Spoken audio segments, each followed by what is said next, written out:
Hey, I'm here back because I'm so aggravated with the person that misrepresents me if they ever bring me up in any sort of, sorry, video production. Or I've just been accused directly of being anti-Muslim.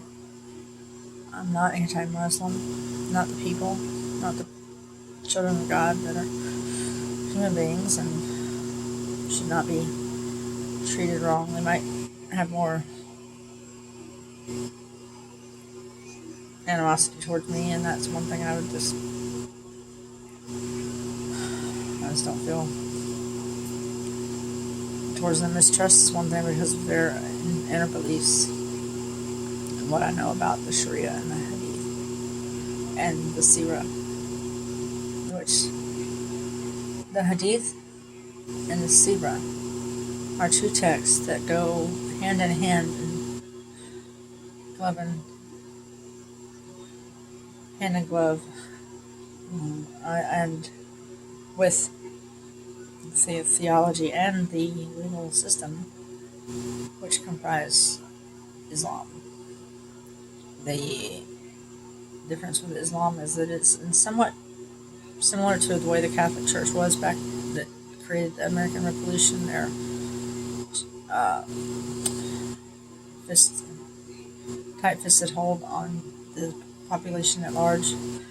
Those who were Christians and those who did not believe in Christianity were subjected to morality laws and things deemed necessary, and other things where the religion was intertwined with the legal system, the political system, all at the time, just interwoven. They went part and parcel. I'm sure people have heard about Sharia, which the proper way to refer to it is just Sharia. When you say Sharia law, you're saying law twice. This isn't a criticism, it's just a FYI. Because Sharia, the word itself, means God's law. Their God, Allah, which there's debate on whether he's the same God as the Christian God, but the fact that they don't believe Jesus was the Son of God and that Jesus was just another saint with Moses and, in their view, Muhammad. Very good man, but not the divine. That, sorry. But to extrapolate the reason that anybody on earth should be allowed to, without criticism or disparaging, criticize the whole entirety of Islam, including the Sharia aspect, is that it affects us. They say, well, it has nothing to do with you. Well, it would if I went to Qatar. It would if I went to UAE. It would if I went to visit Saudi Arabia, because there are incidences of the God's law being applied to people who don't believe in the religion, which encompasses the Sharia as their belief of God's intentions for how we live our lives on earth, activities we can be persecuted for, prosecuted, and punished. People have worked in hotels in Qatar or UAE. The specific case I remember was an Australian lady who worked at a hotel in UAE, and she went to the bar off work one time, filled drinks, and wound up getting raped in her room, and she was imprisoned for adultery. I think multiple men raped her, and she wound up serving probably 8 or 9 months. It's on CBS in Australia, if I recall correctly, but there's so many accounts and examples of this type of thing happening when a non-Muslim is in a Muslim country. They are subjected or are liable to be subjected to Islamic law, aka Sharia, aka the Sharia, and aka Sharia law, which is not worth bickering about whether if it's what people recognize it by. It's the same thing. People know what you mean. So don't sweat it. infidels, kafirs, I'm sorry, I pronounced that wrong. Just escaped my mind. But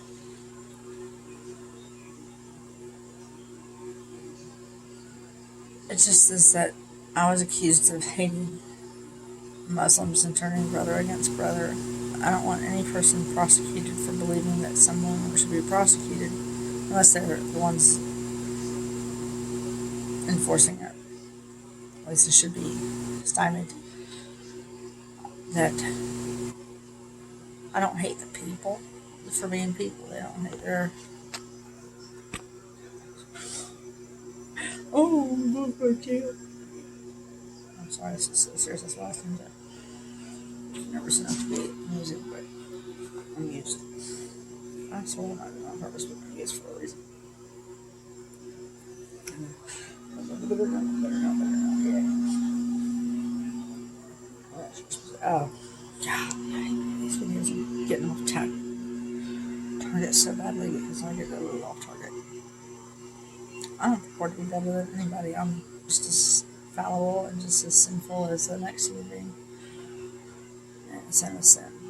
So, degrees, I'm not getting into that level of it. But yes, I have watched videos and read books by scholars such as Robert Spencer, not Richard, starts with the same letter, same number of syllables, Robert Spencer. If you look him up, he's not the white supremacist. He's the Islamophobe,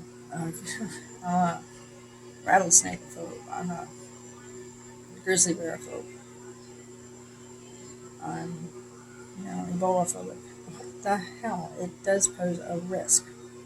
How the hell can you be denigrated for being phobic? And that's also sort of unwarranted fear. Islam wary, Islam doubtful, Islam critical. And I'm sorry, my mouth is turned down. It's not like I'm really that. It's a side effect from Abilify, which I'm being tapered off of right now. And it can cause unwanted muscle movements and muscle spasticity, which is the spasticity is pulling my mouth into a frown. But I'm hoping that will go away. But no, I don't hate Muslims themselves. Not the people, not the hearts inside of them, not the minds that could become extremism one day and might not give a rat's ass about whether I'm prosecuted for. If they're in America, they might not be cheering and saying, yeah, that Australian harlot should be in prison for 8 months because she had. Also, in Sharia court, the qualifications for a woman to even be taken at her word for talk about the Me Too movement, to be taken at her word and her testimony undisputed, uncontested whatsoever, is that if she has a sexual assault, she has to be witnessed that assault by 2 other men or 3. I guess I'm more anxious than I thought making this video, but there have to be multiple witnesses of other men, not women, not children, men witnessing the sexual assault. I would assume not participating because that would disqualify them and make them defendants. I can imagine that happening. Why wouldn't they stop it? Why wouldn't they bring whistleblower themselves? So it just boggles the mind. But if there's not 2 male witnesses, she can be questioned and she can be considered a adulteress. So, yeah, I've tried to explain to this person why I hold Sharia alongside communism and Maoism and Nazism. And they just keep accusing me of hating people, being hateful towards people, and turning brother against brother, like a sister against sister. And that's not, I'm not really smiling, I'm trying to not frown. I don't hate people. I don't hate the Muslim people. I don't hate the ex-Muslims. I don't hate. I feel horrible for the ones that try to leave the faith and have to risk their lives to do so. But again and again and again and again and again and again and again, I was derided, denigrated, insulted,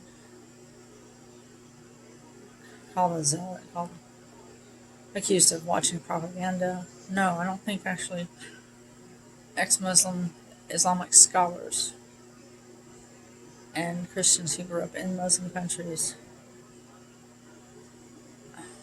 are considered propagandists. I've actually confirmed what I've heard in videos and read online with reading the actual texts themselves of the Hadith and the Sirah, which are indispensable to understanding the full breadth and depth of the message of the Quran. It's not good. The core of it is not good. It needs a reformation.